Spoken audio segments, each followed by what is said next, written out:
Hey guys, so I'm gonna talk about my critical review essay and the topic I picked.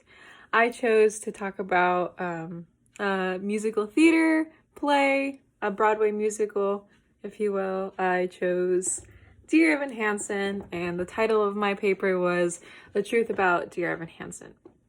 So, while many Broadway productions attract the audience with an important message or even with a beautiful theatrical performance, my thesis for this topic is I believe Dear Evan Hansen is not a good musical because the soundtrack shows the various lies throughout the play. The audience overlooks Evan Hansen's true intentions, and the ending scene of the musical persuades the audience to feel sympathy for the protagonist's actions.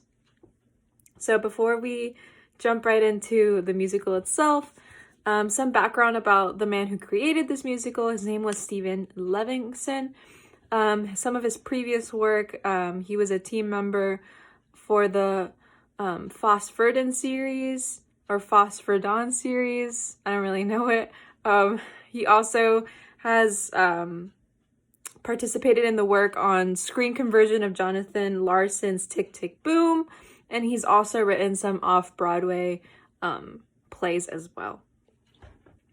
Two other men that really helped Steve put the musical all together was Benj Bassick and Justin Paul.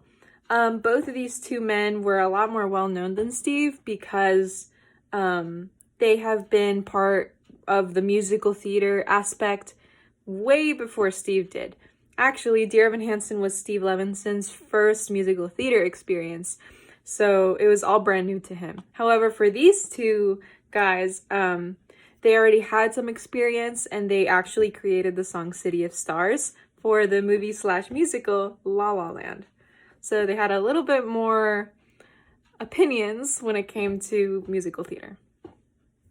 So as these three men started working together and creating the characters, the show's idea finally emerged. So the main idea that came to light to create Dear Evan Hansen was a situation that happened at Passax High School. There was a teen suicide and various people were exaggerating with their connections to that dead student. As a result, the plot or the story of Dear Evan Hansen is essentially a story of a young man in high school who has social anxiety disorder and who wants to make a connection with his peers at school, and he falsifies a relationship with the student who committed suicide to become closer with the boy's family. So now that we know a little bit of the background, let's jump into why people like Dear Evan Hansen. Two of the reasons I came up with. First, a lot of people who go to Broadway and watch Broadway musicals are either theater enthusiasts or like heartfelt musicals with a true message behind them. Evan Hansen, the senior who suffers from severe social anxiety in the musical, shows his struggles throughout the play. He shows all of the things he's feeling throughout the play and how it appeals to teenagers who are probably going to similar problems as he is in their daily lives and who can relate to what he's feeling.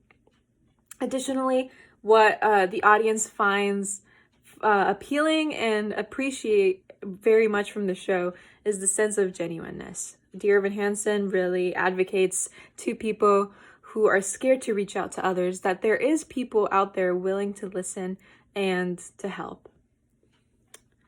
So another reason why people really liked Dear Evan Hansen, and I'm just going to say it in one word, Broadway. That's it. I mean, Broadway is such an amazing way of attracting people, attracting the audience to watch different musical plays. And the reason why Dear Evan Hansen really stood out so much was because of the theatrical set that was created by Stacy Mindich. I'm pretty sure it's how you pronounce it. She did an incredible job in creating a set that would accommodate to the actors and the actresses performing, and that would also be unique as well. For example, while Dear Evan Hansen, or Evan Hansen, the protagonist, performed one of his iconic songs, Waving Through a Window in Act 1, the set that was in place for this performance, I'm going to put a picture right there, was all like organized perfectly with lighting, different stage movements, stage positions, and you can automatically tell how the dedication that the tech members put into this. I personally really love this scene, so I'm gonna put in a clip of me singing a piece of the song for you guys. Try to speak, but nobody can hear, so I wait around for an answer to appear while I'm watching people pass. I'm waiting through a window. Anyways, now that we saw that, another reason why the theatrical set in Dear Evan Hansen is a reason why people are attracted to watching the musical as a whole is because of the emotional connection between two of the protagonists in the musical. Evan Hansen has a crush on Zoe, which is the sister of the boy who committed suicide. And AKA, she's also the girl of his dreams. So throughout the play, when they are in contact together, the acting from both parts really contribute to the set and really work well depending on the scene. For example, usually when they interact, the set chose pastel, bright colors to show the intention of young love or a young connection. And here's a picture of how the actors contributed to that with strong eye contact. There's this one, and that one. So you can tell extreme eye contact. But yes, that's how the actors really blended well with the set to make it a great musical. So now that I've mentioned some reasons why people like Dear Evan Hansen, and yes, they are valid reasons, and yes, they do bring positive outlooks and viewpoints when it comes to Dear Evan Hansen. However, there are still some aspects of the musical that some people really need to look deeper into. For example, I'm going to start off with looking deeper into the soundtrack to understand the lies that were being overlooked throughout the play. For example, throughout the play, we already know, or we learn to know, that Connor Murphy was the kid who bullied Evan Hansen throughout his high school experience, especially his senior year, which is where the play takes place. And he is the boy who ended up committing suicide. Because this was the first suicide in Evan Hansen's high school, it was a pretty big deal. So Evan decided to take this opportunity to lie about his friendship with Connor Murphy as a way of getting close to his sister, or his crush, Zoe. And also as a form of recognition from school, because he thought he wasn't socially the best person at his high school. An example of this, the song If I Could Tell Her, performed by Evan, may seem like he's finally getting close to Connor's sister because she has this perfect image of him in his head of being an amazing friend, and she's lucky to have him in his life. However, the song shows how Evan keeps making up lies about Connor to seem more romantically appealing to Zoe, not even taking into consideration her feelings or emotions. The reason why the audience doesn't really pay attention to the severity of Evan's lies is because they're too focused on the romantic connection being made between Zoe and Evan. And also because of the way the song sounds. It sounds cute, it sounds romantic. I'll just put a clip in so you guys understand what I mean. I thought you were awesome. He thought it was awesome, my brother. Definitely. How? Well, he said, there's nothing like your smile. Subtle and perfect. No. It's adorable. It's cute. Trust me. I know every single lyrics to the song. But the audience isn't paying attention to the severity of that those lies are going to end up having, like the effect that's going to end up having on Zoe. It's going to hurt her feelings a lot, and it's not going to end well for him. However, in the moment, the audience is obviously not going to pay attention to that. So, now that we've looked into that song, Evan Hansen keeps taking these unthought actions, and so we move on to debating his intentions. His intentions don't seem the best anymore, and they're starting to get slim and very debatable. In the play, Evan is made participant in the Connor Project, which was dedicated in the memory of Connor Murphy's death.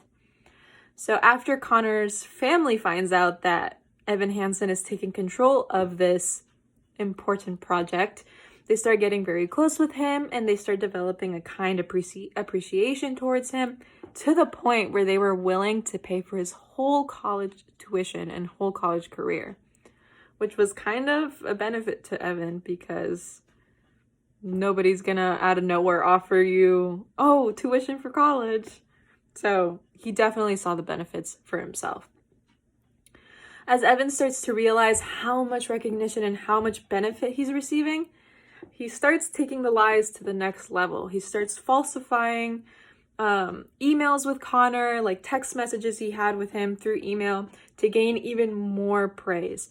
And this is specifically shown through the performance of Sincerely Me. And to the people on the internet, even though Evan seems like an amazing advocate, an amazing friend, in reality, Evan is the one keeping secrets and lies for self-benefit. And that's only gonna hurt him instead of benefiting him and the people around him. The audience, as you can see in the picture, find this song really comedic, because the three actors on stage are like excited. They're showing through physical contact that they are, I guess, excited and having fun while writing these emails, when in reality, Evan is just sinking himself deeper into a black hole. Once the lies finally come to surface, they finally come to light, and Evan decides to come clean with the Murphy family about why he made up the friendship with Connor and his reasons for doing so. This causes a lot of negative consequences for Evan. For example, the song's Words Fail, performed in Act 2, shows Zoe crying backstage, and there's a spotlight on Evan Hansen's, or Ben Platt, the actor, as he sings how much he regrets lying and how terrible he feels for hurting Zoe and her family so bad. It's to the point where the actor really shows how much he regrets his actions that he cries during pieces of the song. You can tell through his facial expressions how much he regretted doing everything he did. However, even though he did regret doing these actions and he really tried to apologize, the damage was already done, and there was no way he could ever fix what he broke with Zoe or her family. As a result, the play ends with Zoe terminating their relationship and breaking up with him, and him not getting into the college of his dreams. Evan's acting in this specific scene really shows the audience how alone he truly is. And through that contact with the audience starts feeling sympathy for Evan instead of seeing the severity of the problem he caused. They're not seeing the full picture. They're just focusing on like how bad it's going for him instead of how bad it's going for everybody around him. In conclusion, Dear Evan Hansen is an incredible, incredible work of art that deserves to be seen and explored to the fullest. People value its exceptional acting and the amazing theatrical environment and performance, Broadway, obviously, and the positive recognition keeps coming and coming. However, I still believe that Dear Evan Hansen is not a good musical because the soundtrack shows various lies throughout the play, the audience overlooks Evan Hansen's true intentions, and the ending scene of the musical persuades the audience to feel sympathy for the protagonist's actions. Thank you.